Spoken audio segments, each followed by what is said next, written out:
Hey guys, hope you are well. So, welcome to the Anime Fictions 2.0. This is the story about what if Naruto uses Genjutsu and Kenjutsu. Hope you will love this what if scenario. If you did, do subscribe for more awesome what if. Share with your friends and enjoy them. Check out the other videos I have created. Comment down your opinion. So, without wasting any time, let's jump into the first part. Chapter 1. Early morning patrol was quiet. As captain, Fugaku enjoyed pacing the streets of a sleeping Konoha. Although ninjas never abided by normal times, they tried to be discreet this early. It made for peaceful mornings, something he didn't get often with two relatively young sons underfoot. The sun was just peeking over the horizon, painting the city in reds and yellows. It'll be a good day, Fugaku thought, looking up at the sky. That was when he heard it. The uneven pattering of feet and felt the undulating chakra.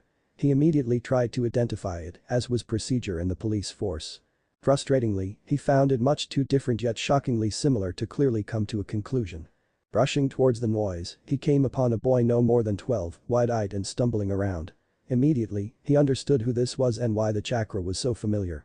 Naruto. The words left his mouth before he could even think. How could he be sure the boy even knew his own name? He'd been gone stolen 4 years now. Almost his whole life. But there wasn't a doubt in his mind as to who this little boy was. Chakra patterns were specific to families, thus family, and he knew that family well enough to identify the boy. And it obviously helped that he was able to sense some of the tainted chakra from the boy's wild eyes met his own, and for a moment Fugaku only saw confusion in his eyes. Of course, he thought to himself. Why should the boy know him? He hadn't been in the village for years, everyone was sure of that fact. Fugaku raised a hand in what he hoped was a calming gesture. Welcome home, Naruto. Why don't you follow me? He had to secure the boy quickly. Simply assuming he escaped and alluded to his captors wasn't enough. The village couldn't be too careful simply because the boy had made it into the city. These men would be after him. Years ago, whoever these people were infiltrated the village and kidnapped their Hokage's son right under their noses, and they made it look easy. It was an insult to the village and one especially to the Uchihas. Obviously, the boy wasn't back to attack them based on how terrified he was, but that didn't mean they were all safe. I'll bring you home. He hoped that was reassuring, that somehow, no matter how unrealistic, the boy would remember home and calm himself. Of course, wishes and dreams don't run the world, and the boy immediately crouched into a defensive posture, one that Fugaku had only seen on orphans from some of the worst-off countries. The ones where the lucky children had already died. There was a raw fear reflecting from the boy's slightly unfocused eyes, and it terrified Fugaku. More than he thought possible. As unrealistic as it now seemed, everyone had pretended that although the boy was kidnapped, he was being well taken care of and possibly even loved. Anything other than that didn't seem real, but now that the boy was staring at him he knew all too well that their hopes had been a simple delusion. The wild look and clouded confusion in Naruto's eyes made the answer simple. It was a long term. He knew what that looked like and he was impressed that the boy was even alive after that. But the real question was what type of it was. What type of torture had they put the boy through? The frozen postures of both ended as the boy's eyes slowly tinged a deep purple. With a quick movement, Fugaku had the young boy unconscious and slung over his shoulder. He was moving at high speeds towards the Hokage tower when a loud voice met his ears, "Uncle." Fugaku flinched slightly before realizing just how perfect the situation was. They needed to find the men that did this. They needed to pay, and they would certainly be close behind the boy, and even if they weren't, tracks would still be fresh. They needed to act now to secure the village. Fugaku stopped and turned to his nephew and the boy's teammate. Within seconds, he sensed Kakashi realizing just who he had over his shoulder. "I need you to track about a mile back. Find the men." The order was vague, but he knew both young men immediately understood. "Uncle, is that?" "Now isn't the time to ask questions, Obito," Fugaku commanded firmly. "Understood." Kakashi responded quickly, pulling on Obito's arm gently to pull him from his stupor. Obito glanced at his uncle once more, his eyes more resolved and colder than Fugaku had previously seen. "We won't fail." Fugaku paused to nod even though both men were long gone. He didn't look forward to arriving at the tower. There was no way to explain this. He entered the first empty private suite in the tower. Normally, these were only reserved for diplomats and their families who had traveled from long distances, but this would have to do. He needed a secure location for the boy, and there weren't many places quite as secure as the tower. It also offered a level of privacy that was needed. News of the boy's return didn't need to be spread before they could be sure of what happened. Before they could make sure the boy would recover. Before they could capture the people that did this. He placed the small boy on the large white bed in the corner of the room. Fugaku couldn't help but compare the boy to his own son. It was like night and day.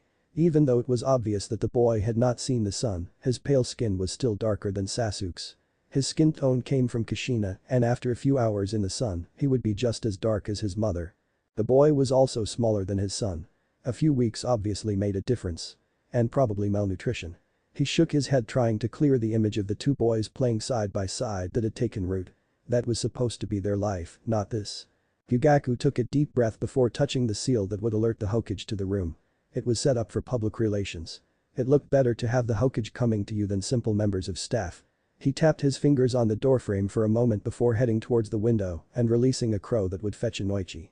The minute seemed to crawl by before the door to the room opened to a mop of blonde hair, Fugaku. I was wondering who was contacting me.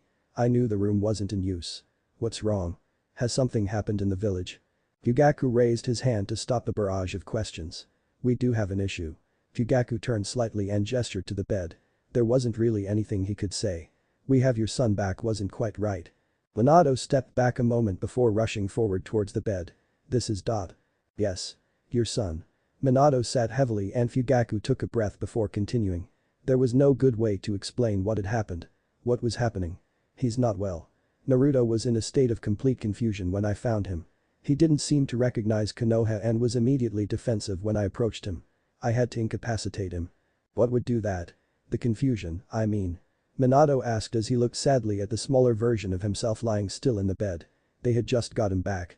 He wasn't supposed to be like this. Damaged like this. Genjutsu. Long term. We've seen it in a few small cases during interrogation sessions that went on for slightly too long, but never to this magnitude. Fugaku frowned. You didn't do this to children and the extent of the damage he couldn't even be sure. The boy was defensive and terrified. It almost seemed like he had been in the for longer than he had been in the real world. And sadly, that could all too easily be the truth. How long would you judge it to be? Minato was sure he didn't want the answer, but he had to ask. Fugaku shook his head slightly. To be sure we'd have to consult Inoichi. I've already sent it to him. Can you guess? He could wait a few more minutes for Inoichi to arrive, but he needed to know it wasn't as bad as he suspected. He had to know. With eyes closed and a slight sigh Fugaku answered. Years. Probably a decade. Minato nodded numbly before sitting heavily on the bed next to his son. It wasn't what he wanted to hear. How is that even possible? I don't know. Why would anyone? Minato's voice failed. It was his child. His child they stole so many years ago. I don't know. The door opened, breaking the silence that had fallen between the men. Although the footsteps were coming closer, neither of the men could bring themselves to look away from the boy. I was called for. Inoichi glanced at Fugaku's solemn face and the Hokage's hunched form before finally settling on the boy in the bed. The shocking blonde hair and profile of his face made for an easy understanding of the situation. Is that my son? Yes. Minato finally turned to look at the newcomer. Are you certain this isn't a trick or something? It was hard to believe that a boy who had been missing for almost 12 years could have returned so easily. There was no top secret mission. No great rescue. The boy was just here. It felt wrong. He is. Fugaku nodded to the boy. There is no question of that. Inoichi would take his word on that. Fugaku was good at his job and if he was sure then they all could be. What do you need from me? We need an examination. Fugaku took over the conversation while Minato simply stared at the child with his fists clenched.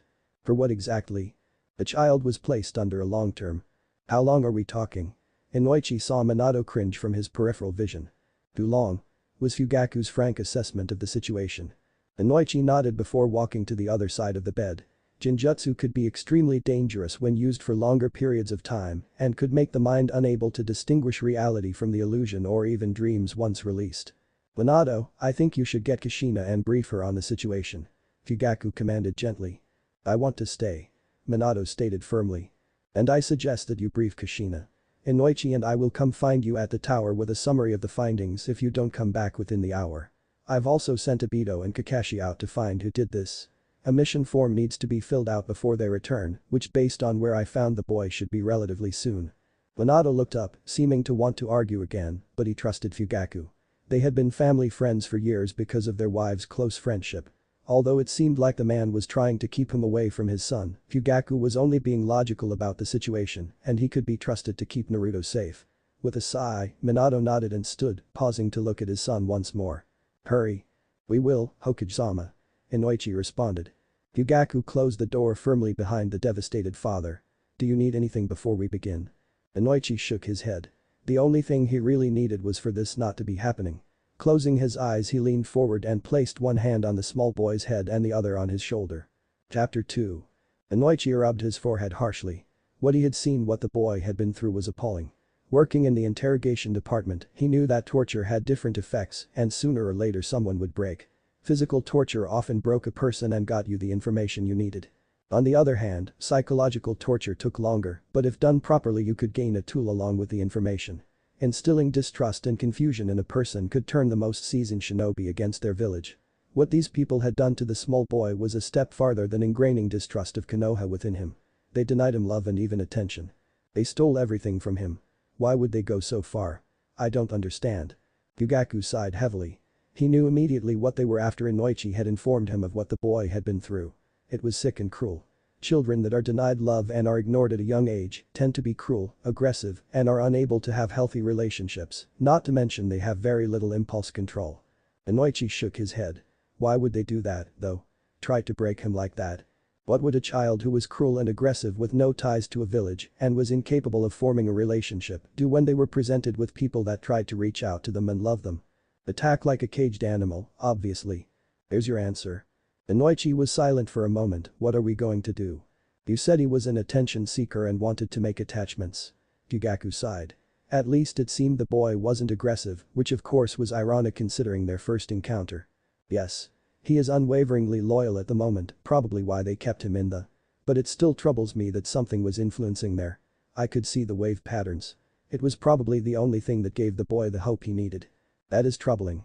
I've never studied what on top of another would do, but chances are it would not be good. I'm still not sure that is what it was. It almost didn't seem to be coming from an outside source. Inoichi shook his head. It baffled him. But at least that means it will be easy to integrate him back into the village. I mean easier since he's not aggressive. Fugaku pursed his lips. If only it was that easy. He distinctly remembered getting called to a house fire that was set by a newly adopted child.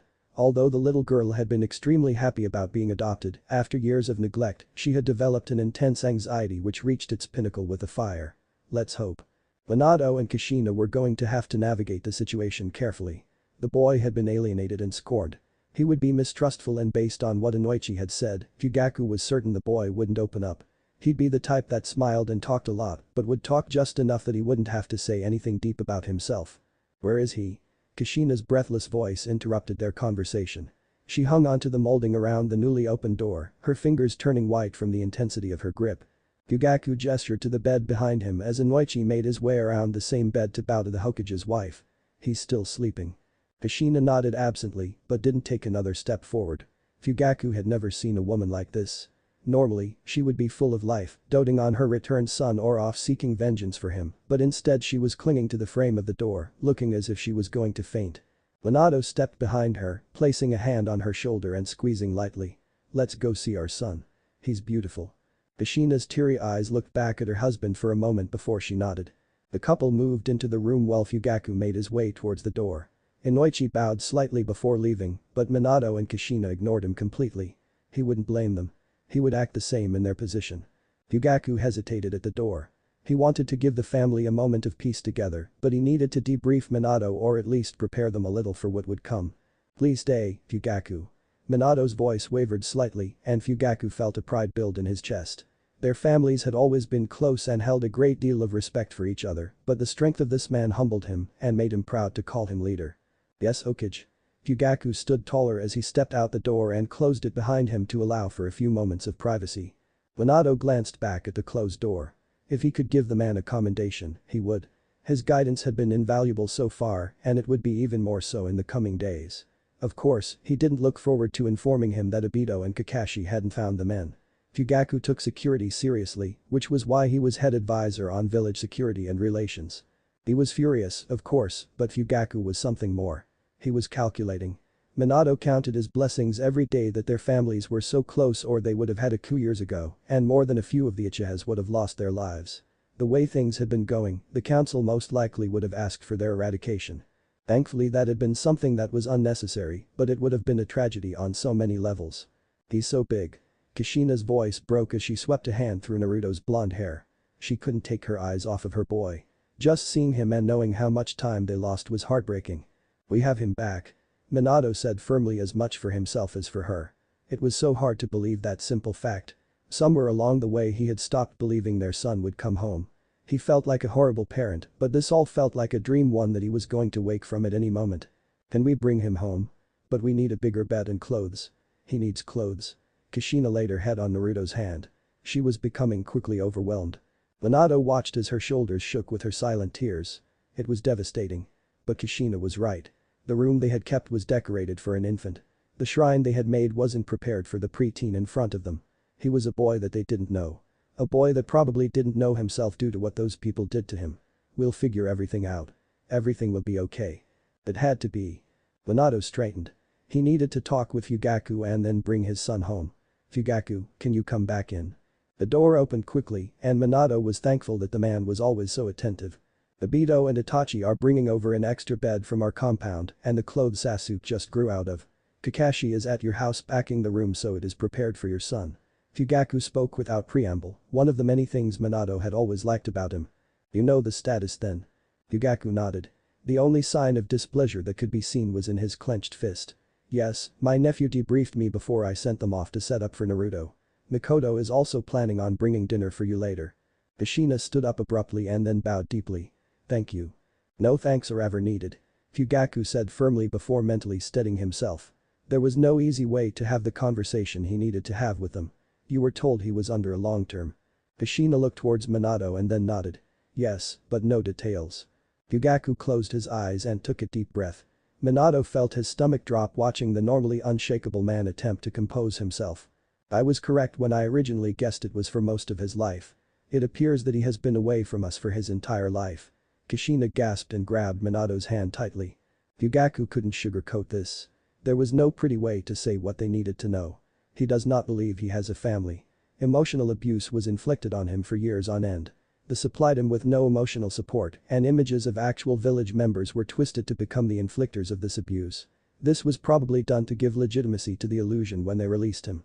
Minato nodded blindly. How could any human do this to another? How could someone do this to his son? Although this seems grim, there is a light within this. Your son is resilient. He is loving. He is forgiving. Fugaku paused. There's something else. What? Minato hated to ask but he needed to know. What else could have happened? What could make Fugaku hesitate like this? We believe that there was a reason he was kept in this so long. Longer than they anticipated. For a moment Fugaku couldn't find the words to describe what had happened. There was something. Manipulating. It was giving the boy hope, or at least it looks like that. Kushina gasped. She focused on her son before turning to her husband. The Kyuubi. Minato thought for a moment before nodding. Would Yang do that? Kushina closed her eyes for a moment. Not without reason, but yes. It is the light half after all. And while more aggressive, he is firm and shrewd. If he didn't like something, he wouldn't hesitate to intervene. Fugaku nodded. It made sense and put him slightly more at ease regarding the situation. The separation and sealing that happened during the birth was a secret to the village as a whole, but the few that knew found the kidnapping even more alarming. He hoped the kidnappers hadn't known, although with the abuse thrown at Naruto, those chances were slim to none. Minato nodded contemplatively. When can we bring him home and when will he wake up? I'd like to get Tsunade to look over him before you take him home. I see no reason why you couldn't take him home as soon as she gives her approval. I've called her already, she'll be here shortly. Fugaku nodded and paused once more. Have you thought about what you'll tell him? It was a question he hated to ask, but probably the most important. What do you mean? That we're his parents, of course. Kushina snarled. Fugaku was slightly relieved that her spirit was returning, but the answer was worrying. He doesn't know you. Kushina's jaw locked with an audible clink. He was right. She had no idea what she was doing. She had never had a chance to be a mother and grow with her son, and now she was the mother to a preteen. How was she supposed to explain what happened? How was she supposed to treat him? Would he even love her? Fugaku internally winced. He knew that face. Mikoto was going to kill him. Just move slowly with him and be understanding. He tried to be a bit softer, but it was of no use. Kushina was already lost in thoughts of being a bad mother. The best thing to do now was quit while he was ahead or behind as it was. Nearly 2 decades of marriage had taught him that well. If you need anything, you know Mikoto and I will be there. A small knock interrupted the silence and Tsunade bent into the room, eyes narrowing on Fugaku. I was called for. Yes, the Hokage can fill you in. I must check on my son and nephew and brief the police on their increased rounds. Fugaku quickly left the room. The three adults stood silently for a moment before Tsunade finally asked. Is there something you need me for besides standing in a room? I do have duties at the hospital. Minato sighed. Tsunade's tone always became slightly disrespectful and short when she was worried. And Jiraiya had been gone for 2 months already. To be honest, he was starting to get worried himself, but right now he had bigger things to take care of. I'm sorry for taking you away from your duties, but we needed the utmost discretion. Tsunade schooled her expression on that. Minato believed in transparency, so he rarely asked for discretion and secret meetings. You have it. Minato nodded before gesturing towards the bed in the back of the room. We need you to give an evaluation of someone. Minato watched as Tsunade purposely looked away from the bed as she neared it. He could tell by her stiffness that she thought it would be her old teammate. It seemed like minutes to the parents before Tsunade's gasp filtered through the room. Kushina walked closer to the door. She couldn't bear to hear what her son had been through. She was a strong Kunoichi. She had been through many battles. Seen her country destroyed before her eyes and dealt with it all. But the thought of her baby, her innocent baby she was to protect, being tortured was too much at the moment. But if she got her hands on the men that did this to her baby they would pay, and slowly at that. This is Tsunade's voice trailed off. Minato looked between the two women before stepping forward to Kushina. He was out of sorts, so he knew his more emotional partner would only be worse. At first he had expected a warpath. Instead, he was presented with silence and unsteadiness. She needed him to be her rock right now, and he was so desperately hoping she would be his. But Minato supposed that if he had to be swept at sea, it would be better with her. They would just have to figure things out one day at a time. The sound of Tsunade's chakra was deafening, but when it cut off Minato found himself wishing she was still looking. It was that moment he realized he didn't want to know. He didn't want to have to face any physical damage his son may have on top of the mental. All he wanted to do was close his hand and go back to that night. That night that someone came and stole his baby away. He wanted to raise Naruto. See him grow. Help him learn. Care for him. He didn't want to do this. He didn't want to listen to Tsunade outline everything wrong with his son. Frankly, he wasn't sure he could handle anything else. Kushina's hand slipped up to grasp Minato's arm firmly. They would get through it together. There was no other option. You'll be okay. Tsunade's voice was soft but carried through the silent room as if it was a scream. He's smaller than he should be. Slight malnutrition, but nothing terrible. His muscles are a little underdeveloped. Tsunade stopped for a moment and cleared her voice. I would guess that's because he didn't get out to play. I noticed some atrophy that would coincide with long periods of time confined to a bed, but overall he's fit. Tsunade stopped. She didn't want to say anything good about these people. She was Naruto's godmother. She wanted nothing more to find these people and kill them. Obviously the kidnappers had some form of medical training and made sure that he was never in any major medical danger. Minato nodded. He was relieved, but he still couldn't bring himself to look at Tsunade. Not yet. When can we take him home? When will he wake up? Kushina had recovered slightly. All she really wanted to do now was bring her baby home. Someone incapacitated him, but it was gentle. Most likely he is still asleep due to the malnutrition. He's weak so his body will need more sleep. If he had exerted himself in any way he will most likely still be asleep for a few more hours. I can move him to a room in the hospital to fully recover before you bring him home if you would like. Then maybe in a few days. Can he come home now? Kushina's firm voice stopped Tsunade's rambling completely. Yes. But as a doctor I don't completely recommend it. Kushina turned, her eyes flashing as they made contact with Tsunade's. As a mother, I do. Chapter 3. Kushina, come talk to me for a minute. A soft voice called from the doorway, jolting Kushina out of her thoughts. She realized she had been staring at her son for a long time based on the complaints of her body. Kushina looked between her son lying on the bed and her friend in the doorway. She wanted to know she needed to stay with her son. To memorize every strand of hair. To know every line, crease on his face. She had to make up for all the time she lost. What if she lost him again? She needed to stay with him every moment. Just for a minute. We can stay in the doorway. The voice persisted and Kushina knew she had to get up. There wasn't really an option. Mikoto wouldn't go away. That damn Uchiha trait. The walk to the doorway seemed to be one of the longest in her life, even longer than the one from Whirlpool to Konoha. I know you don't know what to say. Mikoto's voice was soft and her eyes kind. What do I say? Kushina's voice cracked and for a moment she was ashamed. She was supposed to be strong. Happy. She had her little boy back. She had gotten everything she had wanted for so many years. You love him. And explain what you can. It will be confusing and scary for him, but that's why parents are there. To make things easier for kids. Kushina nodded. Mikoto had children. She knew more and it was better than anything she had thought of herself. All of which had amounted to yelling about the people who had done this. The people she didn't even know. The people who stole her baby.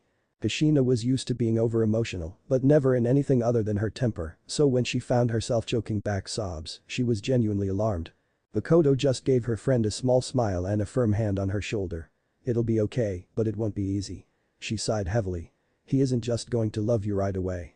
He'll be distrustful, but if there's one thing I know, it's that you'll break through." Makoto's smile brightened as Kushina's gaze came up to meet her own. "You did it to me and you always do it to everyone." Kushina nodded. She did always know what to say when the time came. She just needed to trust herself. And it wasn't like she was alone in this. Although her husband seemed to have disappeared. "I'm going to heat up the dinner and head out. He should be waking up soon." With one last squeeze of the hand, Makoto spirited down the hall. Kushina pushed down a sliver of jealousy as she watched her friend gracefully disappear. Kushina was all rough and tumbles, while Makoto was grace and a soft ferocity that every woman would want. Lucky for her, not every man wanted that. "Where is that husband of mine?" Kushina mused quietly, a soft smile playing on her lips. The light shuffling from the bed caught her attention. Looking over, her eyes met with the deep blue of her son's. It was astonishing how much they were like his father's. And now that the boy was awake she could see all of the parts that were so obviously her. The more rounded face, the tanner skin, and his personality. She could see that peeking through so clearly. He was perfect. Now she could only hope he didn't have her little speech problem, but that had to be learned. "Naruto." With a shy smile, she stepped back over the threshold. The quick movement of her son backing up against the headboard cut at her heart. Although logically she had known he wouldn't know her, that hadn't really prepared her for the fear in his eyes. "It's okay. You're safe now. No one will hurt you again." Kushina raised her hands but didn't stop moving towards the bed. Naruto looked unsure for a moment before nodding slightly. He wasn't sure why he was willing to trust her, but she really didn't look like she wanted to hurt him. She even knew his name, but something seemed strange about her. It took him a moment to place it. The hatred was missing. The one that was in everyone's eyes. It wasn't in hers. Instead there was something else. Something that he couldn't place and was making him uncomfortable, but not in the danger sort of way he was used to. "How do you know my name, lady?" He rubbed his throat lightly when his voice came out raw. It sounded like he hadn't spoken in years. He furrowed his brow slightly, his throat didn't hurt. Kushina smiled lightly and sat on the corner of his bed. "I know quite a bit about you. I know your birthday is October 10th. I know you have your father's eyes and hair, but you are mostly your mother. And of course, your name is Naruto Namikaze." "That's not my name." "Well, Naruto's right, but that's not my name." His voice came out more as an indignant shout than a refute. Kushina didn't know what to say. Minato hadn't told her that he had a different name when he was under the. She couldn't even think of what it could be. She couldn't even think of anything to say now as she watched her son get more and more uncomfortable. "What is it then?" Kushina let out the breath she hadn't realized she was holding as Minato's strong grip fell on her shoulder. "Uzumaki. Uzumaki, Naruto's name, and don't you forget it.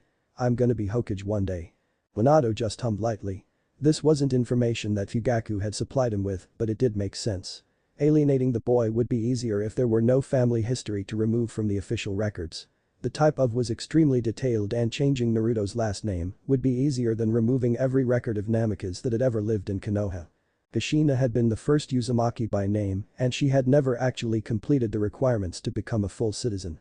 "Who are you?" Naruto's voice came out meekly. The man in front of him was powerful. It oozed out of every pore, yet he was calming. Something about him demanded respect and attention. Minato glanced back at his wife before turning his attention back to his son. "Well, that's a bit complicated. How about we get some food inside you before we talk about that?" Naruto's grumbling stomach was enough of an answer for him. "The food's already waiting. Kitchen's this way." Naruto nodded. He really was hungry. Moving seemed a little harder than normal, but he didn't notice something was wrong until the woman caught him. "Why can't I stand up?" He suddenly felt small and terrified. Everything felt wrong. Kushina glanced back at Minato. This wasn't exactly surprising, but not something she thought about. The fox would have kept his muscles from completely atrophying, but they wouldn't have been used, and the after effects of using them during his panicked escape would cause them to be even weaker. "Give it some time. You'll be a little weak for a while. Let me help you in the kitchen." Naruto examined her for a minute before nodding. She had to help him, he didn't really have a choice in the matter. "Okay, I guess." He tried to glance around the house as they moved towards the kitchen. Even though these people didn't seem like they wanted to hurt him, it wouldn't hurt to map some escape routes. The one thing he learned early on in his life was to know the exits. Kushina smiled slightly as he leaned a little heavier into her side. She had her baby back. He was alive. It finally felt real. The silent walk to the kitchen was a lot shorter than she would have liked. As soon as she deposited him in a chair, she hurriedly made him a plate. Minato was already sitting across from their son when she placed the last plate on the table, and Kushina was struck for a moment. They looked so much alike, and it was better than anything she had ever dreamed while she was pregnant. It was her family. Chapter 4.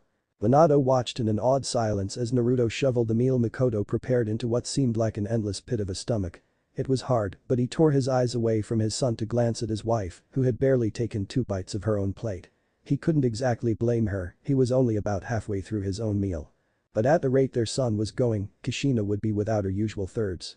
He focused solely on his son again. She probably wouldn't even get seconds. Naruto certainly had inherited his wife's notoriously large appetite. A sudden panic settled in his chest as he remembered an orphan he had encountered as a genin. The poor girl hadn't eaten steadily in the months after her parents' death. And moments after they had supplied her with her first real meal in a long time, she threw up. Needless to say, there was panic among his team, especially the cook. It took several minutes for Jiraiya to calm everyone down enough to explain that it was because she ate too fast and not because of the food itself. Stomachs grew accustomed to smaller amounts of food. It was a lesson that had stuck with him, and he had always been mindful of that fact when he went on welfare missions. And right now he couldn't believe he forgot. This had to make him one of the worst fathers in the world.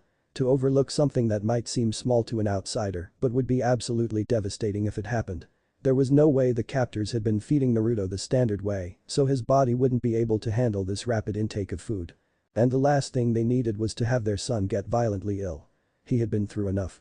They had all been through enough, and the last thing Minato was going to do was hurt his son, no matter how unintentional it might be.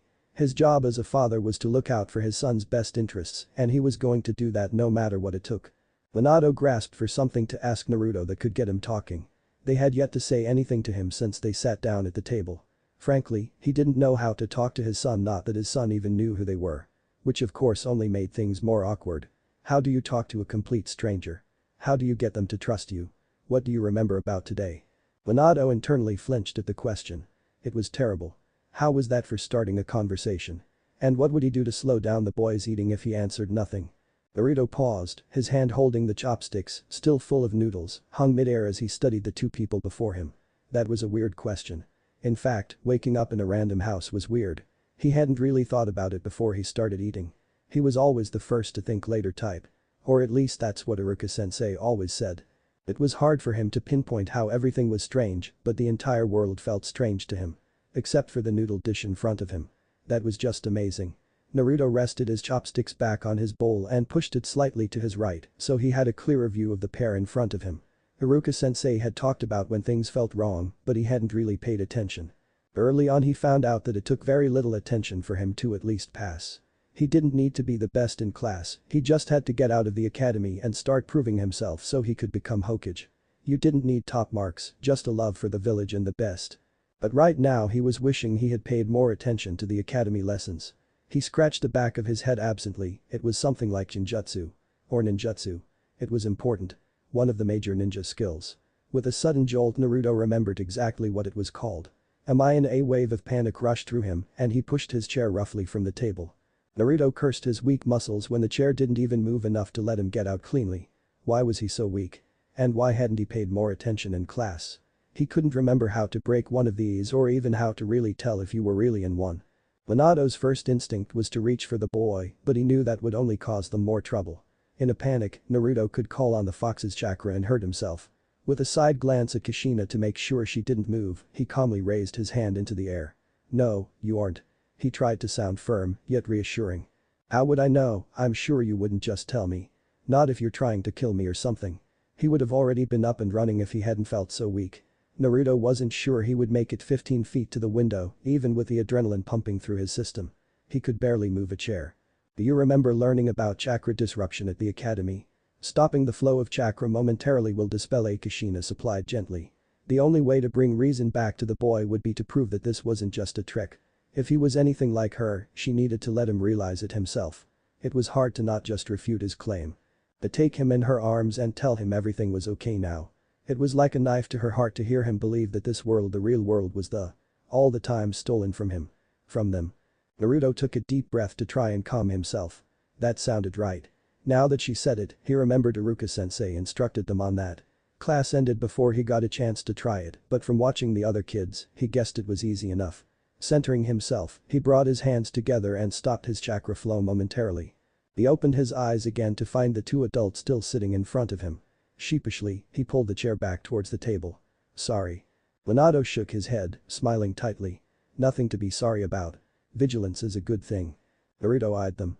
They both looked extremely uncomfortable now.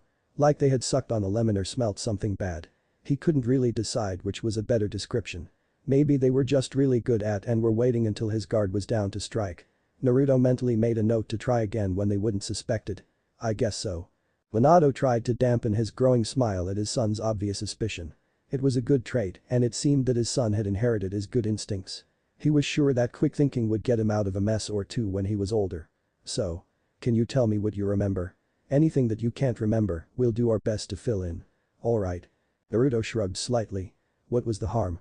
If he was in all they would be finding out was information they knew. Mizuki-sensei told me to learn this technique from the Forbidden Scroll or whatever so I could graduate. While I was still trying to learn it, Iruka-sensei found me and got mad. And then Mizuki-sensei appeared and he was angry and started. Naruto hesitated. What if Mizuki-sensei was right and he was a demon? He had to be. That was why everyone looked at him like they did. And he didn't want these people to look at him like everyone else. He wasn't sure why exactly, but the last person he wanted to look at him with that disdain was these two people. Although, he wasn't quite ready to just think that they wouldn't secretly try to kill him. Well, he started trying to hurt me and Iruka-sensei. When sensei started fighting back, he told me to run so I did. Mizuki-sensei was following me through the forest. Naruto paused again.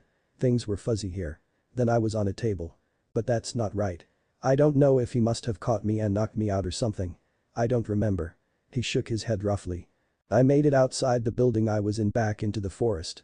And so I ran some more. I didn't see him following me, but I don't know. I think someone was. And then I was back in the city and there was this guy there with these red eyes and I was scared and angry and that's all I remember. Naruto finished with a nod to himself. That was all of it. Or all of it that they needed to know. Minato hummed softly. He hadn't followed all of the story, but it was clear when it had broken, the boy had been under extreme stress and possibly harnessing some of the fox's chakra. He couldn't be absolutely sure. Inoichi hadn't been able to see the final moments of the boy's memories, according to his written report most likely because of the blurring with reality. Plus, the man was better with long-term memory. Fugaku. You met with Uchiha Fugaku, head of the police here in Konoha.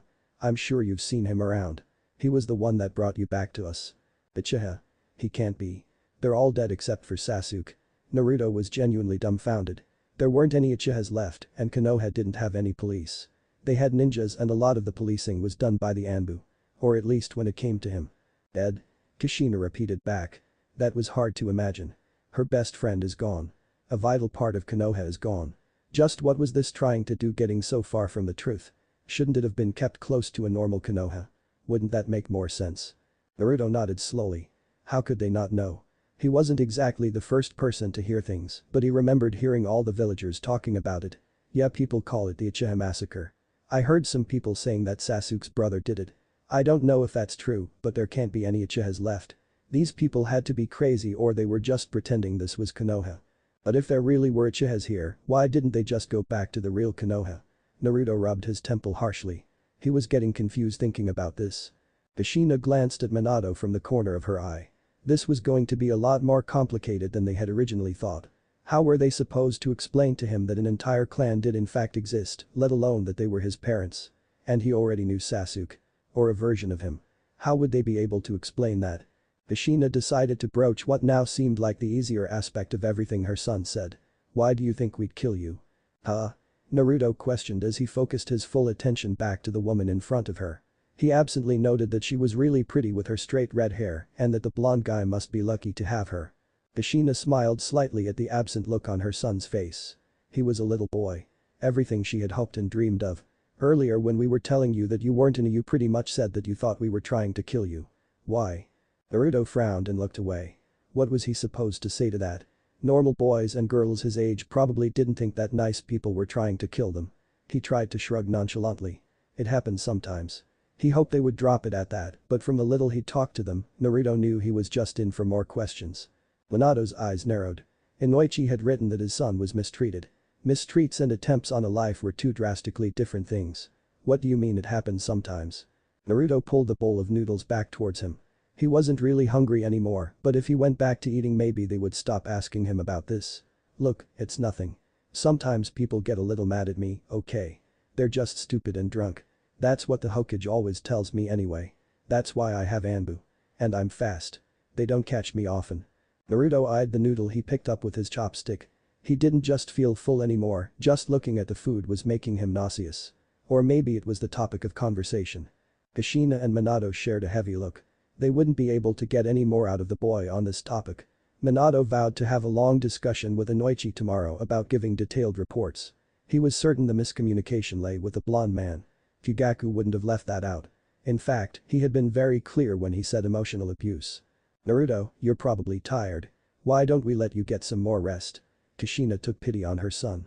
The way he was eyeing his food made it seem more like an enemy than the delicious meal it was, but she could already see his stubborn streak and knew he would have sat there and shoveled food into his mouth just to avoid the discussion.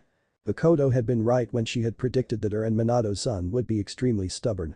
It's what happens when you let two strong-willed people procreate. Or at least that's what her friend always said. Naruto quickly put his chopsticks down. He tried to hide his relief, but he was pretty sure they could tell. One more bite and he would have spent the next hour regretting it. His stomach rumbled threateningly. He wasn't so sure he wouldn't regret it right now. Minato helped his son up slowly. It wouldn't do any good to rush him to bed. In this situation, it was better to move slowly. Kushina, why don't you get some stomach medicine while I bring Naruto back to his room? With a nod, she spirited out of the room leaving the two blondes together. Naruto glanced up at the tall man, what do you mean my room? Minato looked straight ahead as he navigated them slowly down the hall. If he looked at his son, he might break. This was Naruto's house. That was his bedroom before he was even born. He couldn't just say that. Well, you need some time to recover, so you're staying with us for a while. Hokage's decision. And we weren't going to have you just sleep on the couch. It wasn't exactly a lie. He was Hokage and they did decide that Naruto would be at home and not in a hospital. Naruto didn't need to know that the Hokage he was thinking of wasn't the same. He didn't need to know until they had explained everything. Until they figured out how to explain everything. And that obviously wasn't happening tonight. Oh. Naruto didn't want to think about anything else right now. He really was tired. He might be in a house with these crazy people, but they seemed nice enough. As far as he could tell, they didn't want to kill him, and Naruto was certain the man was strong enough to fight off any intruders that did. Tonight, he needed that. He just wanted one night to feel safe. And for whatever reason, he felt safe here. He wasn't going to question that tonight. Chapter 5. Minato tapped his fingers idly on the kitchen table. This wasn't how he was expecting his morning to go, sitting casually across from Fugaku and Makoto while their two sons bickered in the sitting room. He hadn't even gotten a chance to write the summons for Inoichi about his abysmal reporting skills. You haven't told him you're his parents? Fugaku didn't bother phrasing it as a question. He could tell by the guilty and antsy behavior of the other man. Wishful thinking had left him not expecting this. Of course, he couldn't say he was surprised in the least. This was something that needed to be handled delicately. And his two friends were known to avoid delicate situations outside of politics, like the plague. Maybe this morning, he could help them make a better plan than avoid the subject until their son loved them. Fugaku was sure that wasn't what they thought they were doing, but he knew it was exactly what they were doing. Minato sighed as he shook his head. They had obviously been friends for much too long. It just wasn't the right time last night, and to be fair, we didn't know your family planned on coming here for proper introductions right away. Naruto wasn't awake yet, but with all the noise the boys were making in the other room, Minato was sure his son would wake soon. And then what would he say? Surprise, we're your parents and we just opted not to tell you last night. And here are some family friends for you to meet. Or maybe he would go with, please don't panic, but I'm your father. Don't ask questions. I'll explain when they leave. Or maybe he'd just send Kushina in there to tell him and stay out of it completely. Fugaku leaned back in his chair, eyeing the couple across from him. It hadn't been his decision to come right away. Makoto thought it best to check on the recently reunited family. But if it had only been that, he could have stalled for a few days and come on his own to help in any way he could. But of course that wasn't meant to be. The real reason they were there was sitting in the other room arguing with his brother. His younger son had been unrelenting when it had come out that Naruto had been found. Because the families were so close while he was growing up, Sasuke had latched on to the idea that he would have been best friends with the other boy. And if there was anything that could be said about Sasuke, it was that he was absolutely single-sided. It was a little unnerving if Fugaku was honest with himself. They would have to be very careful with the young genin. He was the type to be consumed with revenge if anything bad happened to one of his loved ones. Fugaku closed his eyes tightly as the voices of his sons rose in volume before silence set in. The soft shuffle of feet on the carpet would bring the argument's victor quickly into view. Sasuke, we are not just waking him up. I told you on the way here and we aren't talking about it again. It's not healthy to oversleep. That's what you and mom are always saying to me. Came Sasuke's obviously rehearsed rebuttal as he sidled up to the table. Yes, but you're healthy. Naruto has gone through something that you can't understand and his body needs time to heal. Fugaku could feel the headache coming on already. Both of his sons were argumentative in this infuriatingly logical way. I understand that. And it's a best friend's duty to visit their sick friends. Sasuke, we went over this already. You can't just decide that. You have to meet him. Give him time to get to know you. Mikoto interjected gently. It was times like these that she regretted having told her son about the other boy. Sasuke had grown up with the idea of Naruto and somehow that had warped into this idea that they would have been the best of friends. Like Itachi and Shisui. Part of it was probably due to moving through the academy too quickly. With outside instruction from his father and brother, Sasuke had graduated a few years early and hadn't been able to really bond with kids his own age. I can decide and I did. Sasuke crossed his arms. Sasuke Fugaku surreptitiously glanced at and his wife. They hadn't exactly shared Sasuke's slight delusion with them before and they truly hadn't meant to sick their son on Naruto this early. It's what Obito did with Kakashi and it worked. He told me he just decided one day that they were best friends. Plus, Naruto doesn't know anyone. He doesn't have any friends, let alone a best friend. Minato barked out a laugh. Sorry. He tried to apologize through peals of laughter. It's just that it's so true. Ashina's giggle joined Minato's full laugh that he was quickly losing control over. Mikoto smiled at her husband. It seemed that Sasuke had inadvertently managed to lighten the room. She surmised that this was the first time since getting Naruto back that the couple had relaxed at all. What's going on? The moment of lightness was short-lived as Naruto's voice shook them back to reality. With a smirk, Sasuke stepped forward. I was just trying to convince my dad to have your dad wake you up. I'm Sasuke. Naruto blinked heavily from his position leaning in the doorway. The voices and laughter had roused him from bed, but now he was starting to think he was still dreaming. Why the hell was that team introducing himself? I know who you are. And what are you talking about? Naruto waved off the red-headed woman when she tried to give up her seat at the table for him. That's good. I was afraid no one had told you about me. Anyway, like I said, I was trying to get my parents. Sasuke helpfully pointed to his parents and then Kushina and Minato. To have your mom and dad wake you up. I thought we could talk about a training schedule for when you get better. I even convinced Itachi to help us train at least once a week. Training with and should help you get into the ninja rotation quicker. Minato couldn't move and could barely register that Sasuke had started talking about training. All the scenarios that ran through his mind about telling Naruto had never even come close to this. Now his son knew and for some reason, he didn't feel relieved. A seed of dread started to grow in the pit of his stomach as he watched his son's dazed and confused eyes focus on the other boy. I don't have parents. Naruto blinked a few times trying to clear the entire idiocy of a dream his brain was presenting him. This couldn't be real. He didn't have parents. He'd never had parents. Well, logically he knew that at one point he did get biological material from two different people, but they had died the night he was born. Or at least that was what they had told him. That wasn't long enough to even be considered a parent. What are you talking about? Sasuke glanced awkwardly at his parents. The and auntie are your parents. You've been gone a long time. Maybe you should go back to sleep. How could Sandaime be my father? He's old. Naruto shook his head again. This didn't even sound like Sasuke. He wouldn't say anything so irrational, let alone that many words at once. Sasuke intoned slowly. Not the Sandaime Hokage. The Yondaime Hokage. Naruto's eyes swung to look at the blonde man at the table. Why hadn't he recognized him? Looking at him now, it was obvious he was the fourth. He had spent hours staring at his portrait in the Hokage Tower during meetings with the third. And once upon a time, Naruto had entertained the notion that he might be the son of the famous. But dismissed it when he realized that there was no way the village would have treated him so poorly if he really was the Hokage's son. If what Sasuke was saying was true, how could they do this to him? How could they have lived with treating him like that? The son of their beloved savior. It couldn't be true. And he was long dead. How could he even be sitting at the table? I think we should go. We can come back next week, Sasuke, when Naruto's up for visitors. Fugaku started to rise from the table, ushering his son away with a hand. You're the man from the other day. Naruto's voice froze Fugaku mid-stand. What did you do to me? Fugaku compassed himself, standing to look at the young boy who seemed more worn out by the minute. Yes, I found you the other morning, but no, I didn't do anything to you.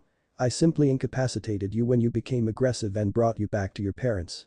There really wasn't any salvaging this reveal. Minato and Kushina would actually have to explain things to their son now. At least it was one good thing. The sooner this conversation happened, the sooner he could see if the boy could give them any more clues to his possible captors. We only came to give our official greetings. I'm sure your parents can answer any questions you have. We'll come again soon. The family made a small bow as Yugaku quickly herded his family out the front door of the house. Minato stared at the door for a moment after they made their hasty exit. He couldn't quite believe that Yugaku threw him under the bus like that. The man was supposed to be his friend, or at least respect him as the leader of the village. This was neither friendship nor respect. You can't be the Yondaime Hokage. Naruto's voice startled Minato. His younger image slowly made his way to the table and sat in Fugaku's vacated seat. Why can't he be? Kushina asked softly. Minato had informed her that Inoichi had only seen the Sandaime in Naruto's memories, but hadn't been clear with why that was. She was honestly curious, but also she was more than a little afraid of the answer. Because he's dead. He died the night the fox attacked the city. He died a hero protecting everyone. Naruto shook his head. If this was it had to be the worst constructed one in all of history. Or maybe everyone went crazy. But then how were all these Uchihas? Naruto tried to shake the sinking feeling that was growing in the pit of his stomach. He couldn't be the crazy one, right? He wasn't walking around the village imagining all this, was he? Kushina didn't know what to say, but she could see they were quickly losing track of this conversation. It was all so ridiculous. What type of was this to make the a dead hero? None of this made sense. She hated herself for thinking that the least the people who stole her son could have done was make sense. Okay. He is the Yondaime. He can't be. Naruto shook his head. There were things he knew were true and this was one of them. He was sure of that. Out of everything going on, he was absolutely sure that the Yondaime Hokage was in fact dead. That was a fact. Solid fact from his childhood. But he is. Kushina started again. I already told you he can't be, you're crazy. You must all be crazy. Stop it. Minato's voice silenced both Naruto and the ready-to-protest Kushina. This was definitely not how their conversation was supposed to go, and he didn't need it to devolve into a shouting match, which was quickly happening. He had known from Inoichi's report that the third was still in power, but hearing of his own death was a little unnerving. He didn't know what these people were trying to accomplish in there, but he wouldn't allow them to steal one more minute of his son's life. This wasn't how we wanted to tell you to explain things, but this is where we are. First of all, I promise you that I am in fact the fourth and that I am indeed alive. And as Sasuke told you earlier, he suddenly found it hard to breathe. This was it. This was the truth. I am your father. You can't be. This isn't right. None of this is right. How do I even know I'm in the village? I'm sure I'm not. You guys just have really good hinges. That's got to be what it is, this isn't real. None of this is real. Naruto shook his head. He logically knew he should leave. Run from these people and make his way back to the village. But for some reason, he didn't want to. He couldn't. And quite frankly, in his condition he wouldn't have made it. Minato pursed his lips. He didn't want to say it. Now that the time was here, he didn't want to utter it to his son. It was like it would somehow make it more real. And if Naruto didn't believe him, he didn't know what the next step would be. I assure you, this is real. What isn't real is everything you think you know. Until just a few days ago, you were under the influence of a powerful. Chapter 6. No one moved and the silence that had descended upon the room settled in the air like a thick smoke. Minato wasn't sure what he had expected Naruto to say or how he had expected him to react, but this certainly wasn't it. And counting the seconds wasn't helping to calm his already worn-thin nerves. After the 2-minute mark, Minato started to think he had broken his son. And now that they were coming up to the 5-minute mark, he was sure of it. The first movement after the big reveal was quick. Too fast for either parent to stop it. Kushina made a squawking sound as she hurriedly leaned across the table to assess the damage Naruto had done. It's okay. It'll heal. She mumbled to herself as she fought away Naruto's free hand to get to his injury. What the hell are you doing? Minato's voice boomed. He was furious, scared, and well beyond concerned. This definitely had not been in his idea of parenting. Dealing with injuries, yes, but dealing with self-inflicted injuries. No, he definitely was not prepared for that. Genjutsus can be broken by pain. They can always be broken by pain. Naruto mumbled to himself. It had seemed like a good idea in his moment of sheer desperation. The entire world as he knew it couldn't have been so this world had to be, and he had to get out of the crazy town as fast as possible. That's all that echoed through his head until he remembered more of his lesson on the subject. Now he was feeling stupid. This definitely wasn't and these people were too genuine to be hinges. There were always little calls to hinges, even good ones. These people didn't have a single one of them. Minato tried to avoid looking at the pool of blood growing on the surface of the table. So you decided to impale your hand with a knife instead of doing something a little less drastic, like say breaking a finger. There was no doubt in his mind that Naruto took more after Kushina than himself. The boy may be his spitting image, but the more he spoke to him, the more apparent it became that Naruto had not inherited his sensibilities. His son was just as drastic as his wife. He shook his head in disbelief. The two of them would be the death of him. I panicked, okay. I'm allowed to do that when you tell me that everything I thought was real is a lie, Naruto sneered at the man in front of him. He wasn't sure why he was so angry, but he couldn't deny the pit of burning anger bubbling in his chest. So what was this? Some sort of weird training that you do to a Hokage's son. He spit out the title like it was acid. He couldn't bring an ounce of the hero worship that he used to feel for the man forward. Why would they do this to him? Torture him like that? See if he can break the… or something. What? Minato felt his mind go blank. His son wasn't even making any sense anymore. He just couldn't comprehend why Naruto was so angry. What didn't he understand about this? They had just gotten him back. They could be happy. He could be happy. Kushina sighed. They were doing a terrible job explaining this. She could see exactly what Naruto was thinking. And it made about as much sense as everything else that happened. We didn't do this to you. The village didn't do this to you. Minato felt as if pieces of a puzzle were slotting into place. He could see exactly where the confusion was coming from now, and it made him sick. Yes, that sort of thing did happen. It happened all over the world. He had even heard some alarming stories about the current Kazukiya's childhood that seemed more in line with the distant history of Kurigakure.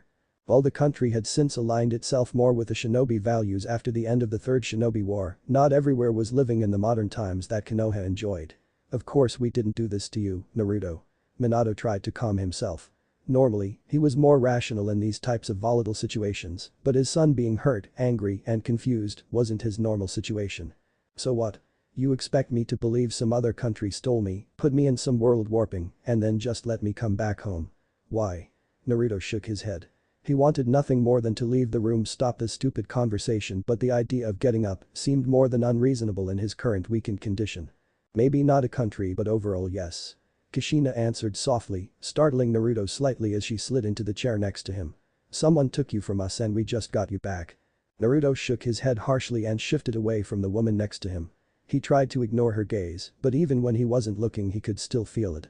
If what you're saying is true, and I'm not saying I believe you, Dadabeo, but when did these mysterious people take me? Minato closed his eyes tightly. He could still remember that day. The smell of breakfast floating from the kitchen. The light blue painted walls of Naruto's bedroom. And not quite understanding why his son wasn't still hanging on to the last moments of sleep. Not understanding why the window was open. Not understanding how it could happen in his house with all of them in the next room. A little over 2 years old. And I'm 12 now. Naruto paused. He thought he was 12, but really at this point he couldn't even be sure. Maybe he just thought he was. I'm 12, right? He couldn't bear to look at either of the people claiming to be his parents. You're 12. Kushina gently placed her hand on her son's almost healed hand, but he pulled it away quickly. A deep breath tried to soothe the ache that ripped through her. She just had to keep reminding herself that he didn't know them. Didn't know her. He couldn't remember her while she had all these memories of him. The gummy smiles. The sloppy kisses. The laughter and brightness he brought into their lives. And she had to now remind herself that the image in her head also wasn't the boy in front of her. The hurt and denied child. The boy that put on a happy face to cover up an ache inside of him. She could see that plain as day, and it hurt her that she couldn't bring back her little boy. Naruto nodded stiffly. 10 years then. You left me wherever I was for 10 years. Because I know for a fact you didn't come and save me or whatever. Maybe you didn't even look. Naruto didn't know what hurt worse. The way the villagers treated him, or he thought treated him, or the fact that these two people claimed to love him but obviously didn't bother trying to find him. He wasn't sure where he finally found the strength, but he was able to push himself up from the table and walk back to the room he was staying in, his room. The one with the ugly blue walls and little window looking over a rather small garden. Everything about it irritated him, but he couldn't help thinking it was better than sitting in the room with the two people who claimed to give him life. Chapter 7. Kushina wrung her hands nervously. The door to Naruto's room had slammed an hour ago, and yet neither she nor Minato could bring themselves to move. Instead, they had sat in silence, alternating between staring at each other and the small hallway their son had walked down. Their son. Kushina had to hold back a smile. They didn't have to hide it anymore. Minato sighed. I can't think of anything to say to him. Anything that would make this better. Of course we looked for him, but I can't actually prove that to him. He could practically feel his hair growing gray with worry. Somehow this having his biggest dream come true was harder than any political mess he had ever been in. Frowning, Kushina reached forward and placed her hand on her husband's. Maybe we can just tell him the truth. Tell him that we can't make any promises, but that we're working hard to find out what happened and that we'll do our best. There wasn't a good answer, or maybe there wasn't even an answer, but they couldn't lie to Naruto anymore. He was sensitive. She realized that now. Her little boy was the type to take on the entire world's burdens, and he would do it with a smile. Knowing this made her proud. Well, this wasn't the little boy she lost, he was someone she could easily love. The question now was if they could gain his love. And it was easy to see that keeping the truth from him was the exact way not to get it. Minato nodded. That's really all we can offer him, isn't it? God, I just wish I could give him more. All the answers. The life he deserved. I just want to take this all away. His first started as it came into contact with the wood angrily. I don't understand why this happened. After all these years, I just don't even understand. We did everything right. We protected him the best we could. We took all the precautions. There were seals everywhere. There was no way he could have been taken. I've gone over this in my head over and over again. Why? Because I'm Hokage. But if that was true, another nation would have said something. Taunted us. And if it had just been a person that wanted a child, this would have never happened. They would never have been able to get to him. So why? Why him? And why torture him like they did? What did we do wrong? Kushina leaned farther forward, sliding her hand through her husband's unruly hair. She'd heard this rant before. She'd even taken part in it over the years. What had happened didn't make sense. And now that they had Naruto back, it made even less sense. It just seemed like more questions and less answers. These people made sure to take care of his body, but let him be emotionally brutalized for years. And she couldn't even hold on to the sense of relief from having him back without a fear that whoever these people were would return. And knowing her luck, they probably would. I just want to protect him. She barely heard the words escape from his mouth. So do I. But sometimes protection is information. Equipping your children for what's out there in the world. Minato smiled slightly as he shook his head. You sound like Fugaku. Kushina stood up with a giggle. More like Mikoto. She stepped around the edge of the table gracefully, letting her hand trail from her husband's hair down across the slight stubble on his jaw. Go talk to him. You're not coming with me? Minato looked up into his wife's eyes. She was so much stronger than he could ever be, and right now he was frightened. Frightened of his small son. Frightened of the rejection. He could face down S-class criminals with confidence, yet he couldn't bring even a fraction of that feeling forward now. I think you're the one he's most mad at. Kushina shrugged nonchalantly as she made her way into the kitchen. Plus, I might do something stupid like pin him down and hug him while yelling for him to just give in and love us. Minato sighed. The likelihood of her actually doing that was about 3 in 10, and he knew the real reason why she wanted him to go alone. She knew he was scared, and she knew he was at his sharpest when his hand was forced. But the half-hearted push from the table, he stood. Walking down the hallway seemed like a death march rather than the happiness he should be feeling, and that made an incredible guilt settle in the pit of his stomach. He pressed his hand to the surface of the wood door, brushing it gently. There was no need to knock, he could sense that his son stiffened as he came to the door. Steeling himself, he pushed the door up with faux confidence. Naruto blinked at the man in front of him. He regretted yelling at them after 5 minutes of sitting alone in the room. He always seemed to let his emotions get the better of him, or at least that's what Iruka-sensei always said. Naruto gritted his teeth together. Iruka never said that to him. He probably wasn't even a teacher. Every thought he had was manipulated and every memory was a lie. It was like being caught in a riptide, and every time he breached the surface of the wild ocean, it would just pull him back into the chaos. Naruto prided himself on being able to take things in stride, but realizing that he had no foundation in life was even something he couldn't take on with a smile. Every bit of who he is was based on a lie. Every experience that shaped him wasn't real. Naruto. Minato came towards the bed the young blonde was sitting on. Do you have anything to say that will make this better? The dark nature of his thoughts seeped into his words. Minato sighed. Naruto had turned away from him and was staring out into the garden. Flowers would be in full bloom soon, and they would open the windows to let the smell float through the house. The changing of the seasons always gave Minato a small comfort. They were a reminder that nothing was permanent. And the death and cold brought on by the winter would give way to the life and warmth of the spring. He closed his eyes briefly as he sat down on the bed next to his son. Right now, his son was cold and distant, but with time, they could heal him. The young opened his eyes and looked out into the garden again. It was easier to say this when he wasn't looking into his son's eyes. I know you have a million questions. I can't give you any of the answers. I wish I could. I wish I had them. I can promise you that I'll do everything I can to find the people that did this to you. I'll make it right. Naruto turned sharply. Make it right. You think you can just find them, find out why they did this, and then what? The last 12 years will just go away. His voice was controlled, yet disbelieving. He was the king of denial and even he couldn't believe this. How could this man, the famed fourth, not understand that he was empty? Naruto didn't even have a basis for who he is and that wouldn't go away. That could never go away. I didn't mean it like that, Minato started. This will never be okay. I don't even know who I am. Everything I know is a lie, everything that I am is a lie. Naruto felt his breath quickening. It felt like he was being pulled under again. Into the panic that had been coming in waves off and on for the last hour. I'm not sure everything was a lie, but I don't know what you were told. Kushina's voice echoed through the room. Why don't we find out? We can tell you what's true and what's not. She placed the tray full of cups of hot tea she was carrying onto the small desk next to the door. She picked up a small pad of paper and a pen. Let's start simple. Your name. Naruto blinked slowly. The panic was receding again. Naruto Uzumaki. And I was born on October 10th. Kushina nodded. You were born on October 10th and you are half Uzumaki, but your family name is Namikaze. What about your friends? Who do you know? Sasuke, we know. She tore off the previous page with his name and birthday and stuck it to the wall above the desk. He's not my friend. Naruto mumbled. He wasn't sure why he felt bitter about this. That boy that had been in the house earlier, claiming to be Sasuke, was so different from his own. Kushina paused as she was writing down Sasuke's name. He wasn't your friend. Why did she have to sound so surprised? Who would want to be friends with a demon? Iridied flinched. She had those thoughts once. You're not a demon. No. I'm just the Nine Tails. Naruto spit out quickly. There was no hiding this anymore. Technically, you're only to the yang part of the Kyuubi. I'm for the yin portion. Kushina locked eyes with her son. He had to understand this now. It was dangerous to feel bad about yourself in BA. While the fox had obviously helped him before, he couldn't actually be trusted. That's why hosts had to be strong. To know love. There are a great many people that would be your friend even if you are A. And Sasuke would definitely be one of them. His mother is my best friend and she knows my status. Naruto frowned. Was that actually possible? Could people actually love him even if he had this demon inside of him? Iruka-sensei had been fighting for him. Naruto shook his head again. He needed to remember that the life he remembered wasn't real. I guess, in that world, the third cared about me. And so did Iruka-sensei.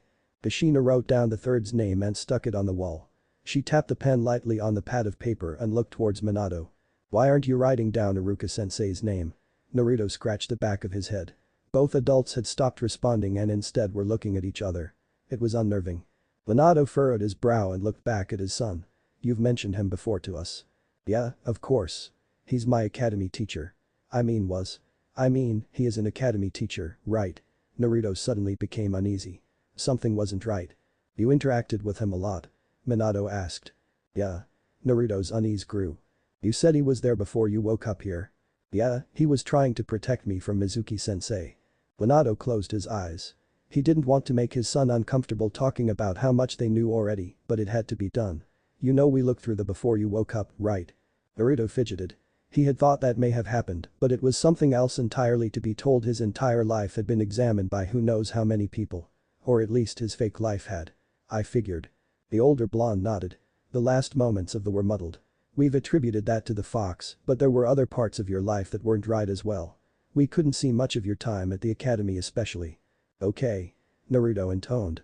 He couldn't see where they were going with this. So what if they couldn't see his time at the academy? That was boring anyway. I skipped class sometimes, so it's not like you missed anything. Minato hummed lightly. That was something they would have to deal with later. Even though we couldn't get a good look at your time in the academy, we did hear the name Iruka several times. Naruto scratched his cheek in confusion. Of course you would. Minato glanced at Kushina before looking back at his son. Needless to say, we checked all the names and identities of the people we saw or heard of. He paused for a moment. He really wasn't sure of how to say this. Naruto, there is no one with the name of Iruka in this village, let alone a teacher. Chapter 8. Minato scrubbed at his face viciously with his hand. He was tired.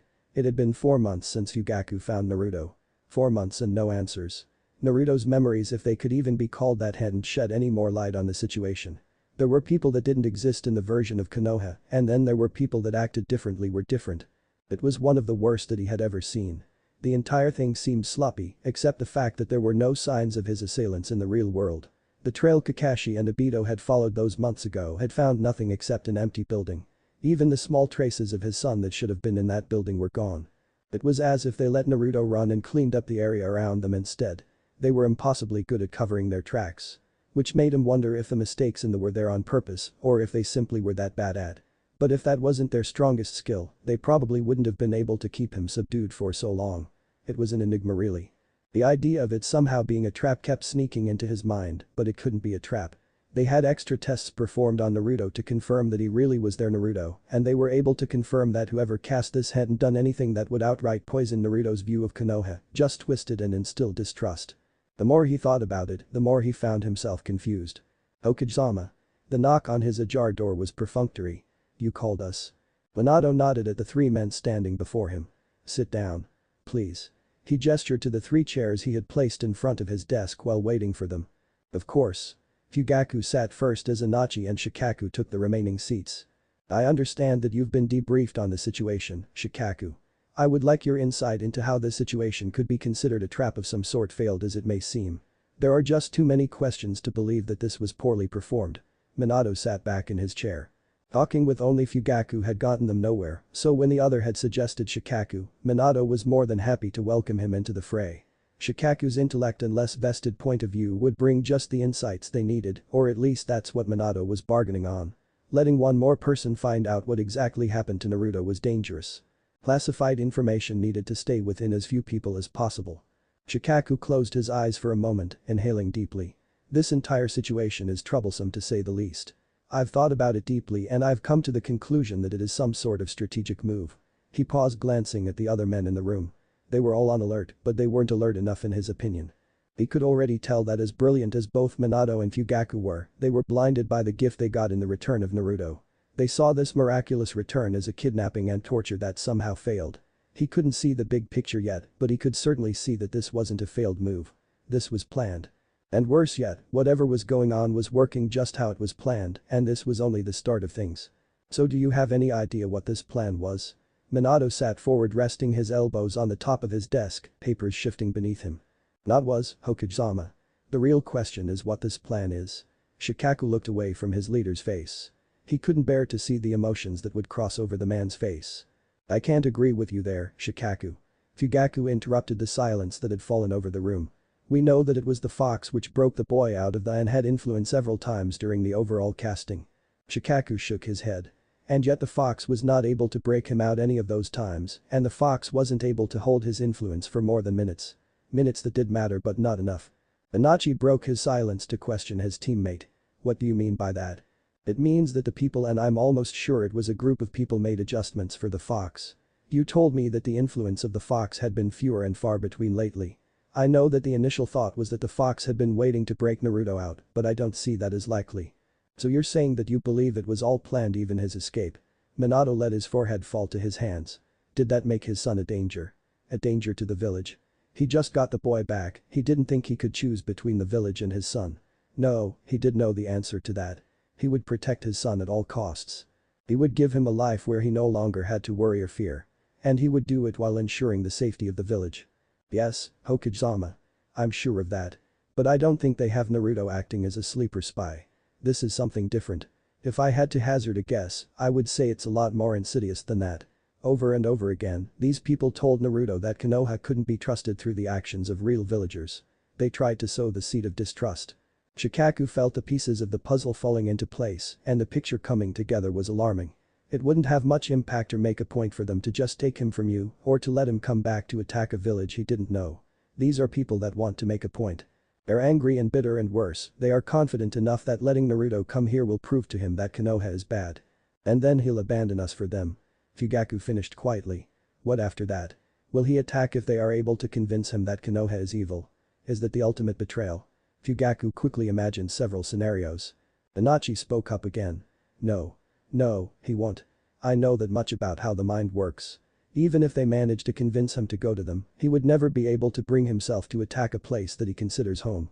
I agree. This is about making a point, not destroying Konoha, or at least not in the traditional way. It's more about embarrassing us or proving something. I'm not sure. It doesn't make sense that their goal wouldn't be to attack Konoha, but they didn't push him too hard into hating the people that live here, and they tried to make it feel like home for him. It's really their motives that I can't quite understand. They're much too smart to have overlooked Naruto's base personality. This is really troublesome. Shikaku shook his head. Minato's mind raced as he tried to really understand the repercussions. So an enemy definitely had him. Konoha has been on good terms with the major nations for the last 15 years. Maybe it's a minor country. Inochi ventured. Some of the smaller nations hold some grudges, especially after the Third Shinobi War. I mean, look at what happened with Omegakure. This is all conjecture that can be left for another day. Fugaku started with a sudden urgency. The most important thing is to keep them from making contact with Naruto and making sure he can form bonds within the village. If we can do that, their plan will be all for nothing. Shikaku nodded his head slightly in agreement. This is all true, but not so simple that a few more and increased patrolling by the police will suffice. Why? Fugaku leveled his gaze at the other man. Remember that no one was able to stop them from taking Naruto in the first place, and their knowledge of the village, while outdated and distorted, is disturbingly accurate. Someone had to have spent a good deal of time here, dare I say it, call Konoha home. Minato nodded. Kushina has increased the potency of the seals using Uzumaki design principles around our property, so the captors would be hard-pressed to get through them. This should protect Naruto at home at least. We've gone out of our way to be discreet, and I would like to continue that. I don't want Naruto to find out that we are still concerned for his safety. He's just now starting to feel comfortable here, and I think it would be counterproductive to tell him otherwise. Shikaku nodded. The seals are a start. We still need a better strategy, though. They really believe that Konoha is going to prove itself as evil, so they must have some backup plan here. Something they know will work in their favor. The key will be to find out what that is before they show it to Naruto. Naruto stretched his legs out, trying to release the tension that had taken root from his spar with Sasuke a few hours ago. The small garden in front of him was starting to grow on him, and the small porch he was perched on overlooking it wasn't terrible. Naruto shook his head briskly. He was going to try to be more receptive and open. Everything was confusing, but his parents really were trying to make him feel more comfortable. The real Sasuke was even growing on him. He was so much different than the one that he had known. It was still hard to rectify his memories and the world he saw around him, but that was something he would have to deal with day by day, or at least that's what his mother told him. Naruto. The voice to his left jarred him out of his thoughts, but the person that voice came from was even more jarring. Sensei. Chapter 9. Naruto stared into the garden, his focus well beyond the small flowers Kushina had planted at the edge of their land.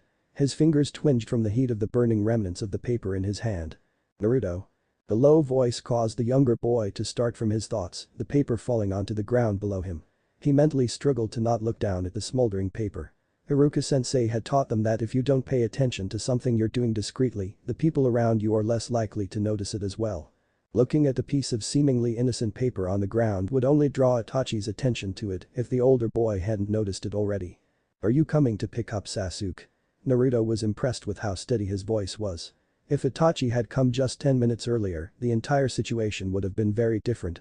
Right now he wasn't sure if that would be a good or a bad thing. The confusion that had been waning was now back in full force. Itachi let out a slight laugh to try and ease the tense boy. Contrary to what your parents may have you believe, the two of you are at an age where you no longer need to be escorted from place to place. Naruto blinked slowly. He could see what Itachi was trying to do. What he went through when he was younger or thought he went through had given him the ability to identify the falsities around him. Being in denial often negated this ability, but right now he felt alert and very aware. No matter how nice the other boy seemed or how much he seemed to be on Naruto's side, Itachi was a soldier through and through. He was doing all of this to try and integrate Naruto into life in Konoha. This Konoha. The real Konoha. This was a mission. Not goodwill. Why are you here then? Itachi's eyes narrowed slightly. He could hear the growing hostility in Naruto's voice. The reappearance was alarming, and he couldn't just write it off as the two younger boys having an argument. Sasuke wasn't the type that backed down, so he wouldn't be sitting inside the Namikaze house, buried in a book, if the two were fighting. I'm here because everyone is having dinner at our house tonight and I'm getting both of you. Sasuke didn't know and would have left you here if I didn't come. And at the rate you two are going, all the food would be gone before you guys made it back to the Uchiha compound. Itachi watched as Naruto seemed to deflate. We have to get going, come on. Sure. Naruto stood up, glancing quickly to see what had become of the paper. He let out a small breath he didn't realize he was holding when all he could spot were the charred remains gently stirring in the light breeze. Let's go pull Sasuke away from those books. It's not like he needs to read about all the different sparring tactics there are. He's already beating me. Itachi nodded. He placed a hand on Naruto's back under the guise of pushing the smaller boy along, but glanced back discreetly to the dark spot, marrying the green grass of the garden. He's only reading up because you're getting better so quickly and he's getting scared. Naruto let out a hearty laugh. The tension that had taken root in him over the last few minutes was released completely. My parents are already there.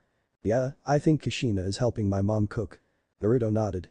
Between the two women, they would be feasting like kings. He was lost in his conflicting thoughts again after a few moments, and before he could even find himself fully aware, he was taking off his shoes while entering Sasuke's home. We're back. Sasuke called as he pushed past his older brother. Food will be ready in about 15 minutes, entertain yourself until then. Mikoto called back. Sasuke turned to Naruto, a smile filling his face. Great. That gives me time to show you the strategy books I was telling you about earlier. I swear it's better than the stuff your dad has. He grabbed Naruto by the hand and started pulling him farther into the large house. Naruto tried to orient himself as they quickly turned corner after corner. The house was very traditional style, with hardwood floors and sliding doors. It was in direct contrast with the bright and cozy home that he was calling home.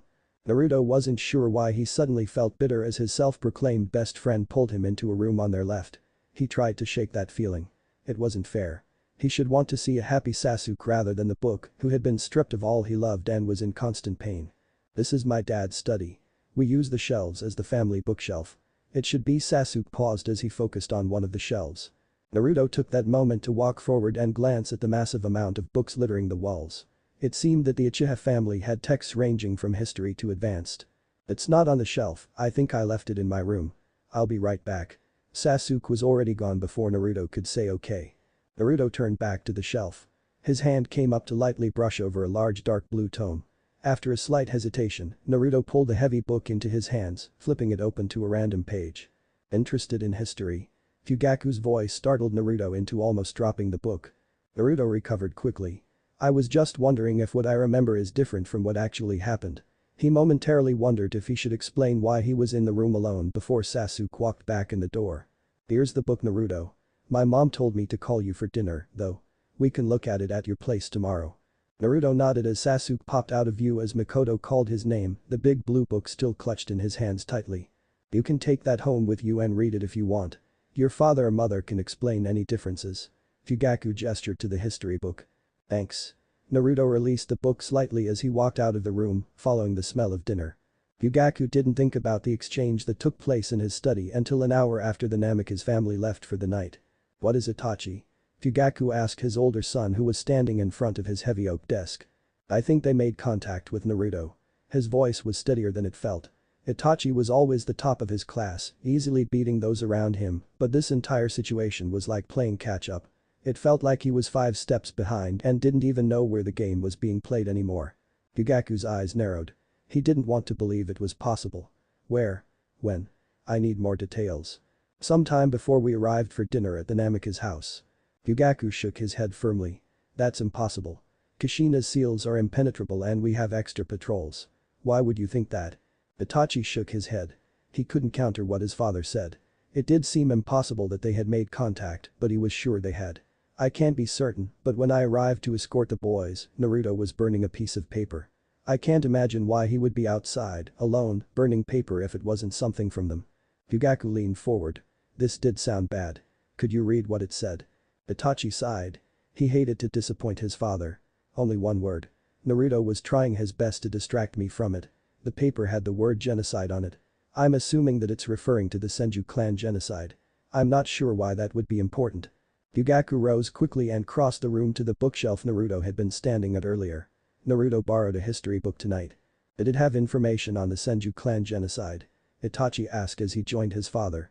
Fugaku closed a matching blue tome firmly. No. This one covers the genocide. He must not have known that it was a little farther before the Second Shinobi World War. But this is bad. I need you to call Minato, Inochi, and Shikaku immediately. What could the genocide have to do with Naruto's kidnapping? Itachi asked. Itachi was already gone, leaving Fugaku to mumble, I don't know, to the empty room. Chapter 10. Naruto gritted his teeth as he stared down at the book. He hadn't decided if he wanted to open the offensive object again. What was so wrong with wanting this life? The security this family offered. They didn't really feel like his family yet, but he liked them enough and he had always wanted parents. Plus, Konoha was his home. He could leave everything behind the Genjutsu, but if what he was told was true. He jumped as he heard his father speaking softly with his mother in the hallway. Naruto didn't have to strain his ears even though he knew they were trying to be discreet. His parents had yet to fully understand how the fox had sharpened his senses, something he thought was strange since his mother was as well. It was easy for Naruto to hear that Hyugaku was calling Minato to his house. Naruto shook his head. Itachi had seen the paper, that was clear now. If he wanted to know the truth then he needed to look now. This was his last chance. He had to decide if he should just blindly trust this life or not. Naruto closed his eyes tightly. Trust wasn't something that came to him naturally. Steeling himself, he opened the book just as he heard his father shut the front door. It was risky to try and look at the book now that his father was gone. Luckily his father hadn't known what Hyugaku wanted to talk about, so his mother was unlikely to come in. He flipped the pages quickly just in case. He knew what he was looking for and luckily the book was in chronological order. Skimming a page, he recognized the beginning of the Second Shinobi War. Just a little farther back. Naruto mumbled to himself, flipping back a few pages at a time so he didn't miss it. Hyugaku looked at the men in front of him. The little group had grown more and more uncomfortable as Mikoto poured the last of the tea. It was best to keep everything from as many people as possible until they needed to take action, so as much as it pained Hyugaku he couldn't tell his wife. "Can you please tell Itachi to come in here, Mikoto?" Hyugaku called as she left. She nodded before sliding the shoji behind her. "Why call us so late, Hyugaku?" Shikaku yawned. "Itachi thinks they made contact," Hyugaku said simply. Minato's eyes narrowed. "How? When?" The shoji slid open and closed softly as Itachi entered the room. "Today. Sometime before I went to pick Naruto and Sasuke up." Minato leaned forward, rubbing his forehead harshly. "I thought they stayed at the house all day." This was his worst nightmare. Why couldn't they have just stayed home like they were told? He and Kushina hadn't really broken through to Naruto yet. They just needed more time. The boy was just so shut off to them and while he was more comfortable, he still didn't trust them. Itachi nodded. "They did. It happened at your residence, Hokage-sama." Minato shook his head quickly as he sat back heavily in his chair. "That's impossible, Itachi. Kushina used her family's seals in addition to my own. No one can get in, not even if Naruto had let them in. You have to be specially tagged by us to get on the premises and I can count on one hand who has those seals besides Kushina and Naruto." "Why do you think they made contact?" Shikaku asked. He was no longer lounging in the chair but sitting with his full attention on the young man in front of him. Itachi wasn't stupid and if he thought these people had made contact, then they probably had. Itachi paused, collecting his thoughts. "It isn't just one thing. When I found Naruto sitting outside, he was more hostile and on edge than he had been the last few weeks. He studied me as a shinobi would, not as a family acquaintance. Not only that, he was burning a letter of some sort. Why would he be burning a letter if it wasn't from them? Why would he even accept a letter from them? They tortured him. And it's not like he knew them and bonded with them enough for it to be some strange sort of Stockholm syndrome." Inochi interjected. "They didn't really torture him," Shikaku reminded his old teammate. "They just showed him a different version of Konoha." Inochi nodded acquiescing. "But he didn't really bond with anyone in Konoha, so I'm not sure how he would have trusted anyone enough to take a letter. The fox broke him out before he could even make genin, let alone bond with a team." Minato sighed. "There were a few people that came into contact with Naruto that aren't in Konoha." Shikaku's eyes narrowed as he turned to the Hokage. "You didn't tell me that." "I told you there were inconsistencies in the Konohas and differences in the villagers," Inochi retorted. "Not completely different people." Shikaku gripped his knees tightly. If only he had known this information before he could have figured out how to find these people before this happened. The puzzle pieces were slamming into place and the picture was darker than he had even thought before. Attempting to handle it just between them had let information just fall through the cracks. "Damn it. They just walked right by all of you. We still don't know that for sure. They should have been there." The seals were still intact when Itachi had arrived and the police were on high alert. Fugaku said curtly. They couldn't have failed. He would not lose the Hokage's son again. The military police that don't know exactly why they are patrolling around the Hokage's house or what they should be looking for. Shikaku raised his hand sharply to silence everyone. Was he close with any of these mystery villagers? No one in particular. There were 15 people that don't exist in the. Inochi supplied. "That's not possible. There must be one," Shikaku answered. Minato felt his stomach sinking as he remembered one of their earlier conversations with Naruto. "There is one. When Kushina and I asked Naruto who he was close with he had only 2 answers. The third and then his academy teacher, a man named Iruka. The problem is there aren't any villagers with the name Iruka, let alone an academy teacher." "A teacher?" Shikaku shook his head slightly. "Anyone else. It's natural to say the and a teacher cares about you as a child, so we can't be certain that means anything. It may be a red herring." Not that he told us. Minato shook his head. It was like grasping for straws in the dark. Inochi was silent for a moment. The character of Iruka Yamino saved Naruto once when he was younger. In the Takigakura spies attacked him and Iruka saved him and then reprimanded Naruto. He was the first villager to show he cared about Naruto and gave him his aspiration to be. He was also the reason the fox was able to break out at the end. Inochi held himself perfectly still as his words settled in. He felt so stupid. How could he have missed this? It was so obvious. He closed his eyes tightly trying to bring the image of the fake ninja to his mind. What do you mean the reason the fox was able to break out? You told me it was hazy, Inochi. Shikaku asked hoarsely. This was bad. Inspiring someone. Changing their life. That's a bond that's near impossible to break. Naruto had a strong bond with this mystery person who it seemed was very likely to be one of Naruto's captors. The man shifted awkwardly, it was hazy, but the Iruka character was there when Naruto was being attacked, which allowed the fox to spike his chakra. It was hazy, but it was when the version of Mizuki was going to finish off Iruka that Naruto's determination and chakra spiked. The fox came out when Naruto went to protect the man. I couldn't really see the face of Iruka, I never saw the man at all before, and Mizuki was hazy at this time as well so I didn't realize. Inochi shook his head. I thought it was the influence of the fox. Minato shook his head to stop Inochi. As much as he wanted to be angry with the other man, he should have realized it as well. Nothing would help this now except to gather as much information as they could. Now we know who it will be.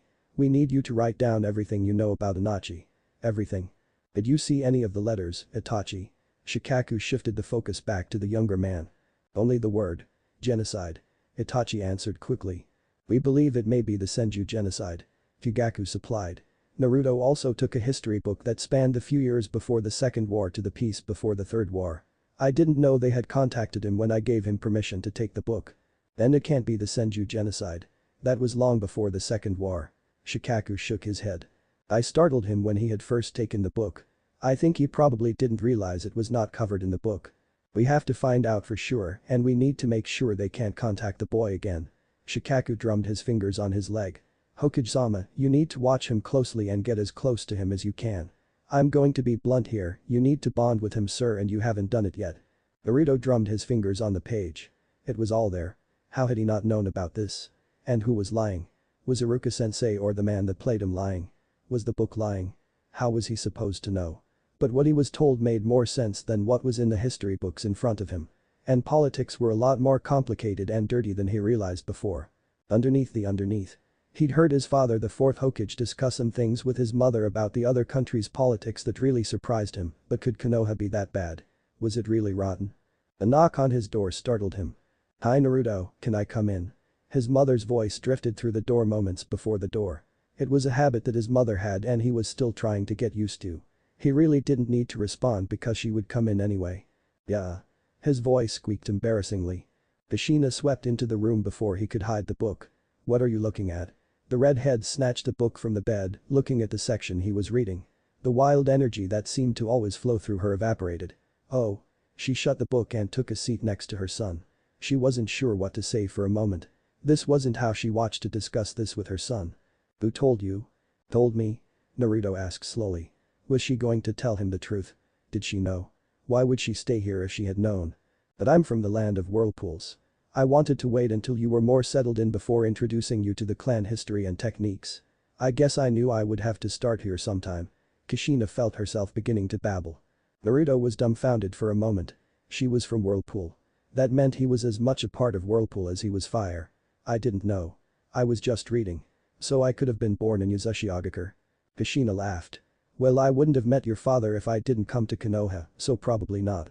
She sobered quickly. She could still remember that time. And then getting the news that everyone was gone, they were gone and Uzumaki's destroyed. I probably would have come even if Omegakure hadn't attacked. Mito-sama needed the next jailer for the fox. But if it hadn't happened, you would have spent some time studying in Uzushiogakure as in Uzumaki. It's a rite of passage to do your sealing studies at the ancestral home. Naruto nodded. His mother had brought up Mito-sama before. Why did Omegakure destroy Uzushiogakure? Kushina sighed, looking up at the ceiling. That was a complicated question and she wasn't sure there was anything she could explain to him easily. Omegakure was angry at the influx of refugees and the damage done after the first Shinobi War. Naruto cocked his head to the side. That's what the book had said as well, but it didn't make sense. The excuse in the book was weak. But why attack Whirlpool? Ashina shrugged uncomfortably. It was something she had thought about before, but people weren't always reasonable in times of war. To hurt Konoha, I assume. The Uzumakis were strong and feared because of their superior sealing techniques, so a surprise attack of one of Konoha's major allies would cripple them in the following war. Naruto sighed. But I don't understand. How could they even get in? If the Uzumaki were so feared for their seals, how did they get in to destroy them? And why not just attack Konoha? Why wipe out Whirlpool? Why specifically attack the Uzumakis? Ashina shook her head. It was late and she hadn't expected to walk into this. She wasn't prepared for this conversation. And it was still raw. Decades had passed and she still felt the pain strongly. The pain of knowing she would never see her parents or brother again was crippling. Those are good questions, Naruto. All I can tell you is that anger isn't always rational. She sighed. It's late. We can talk more about it tomorrow.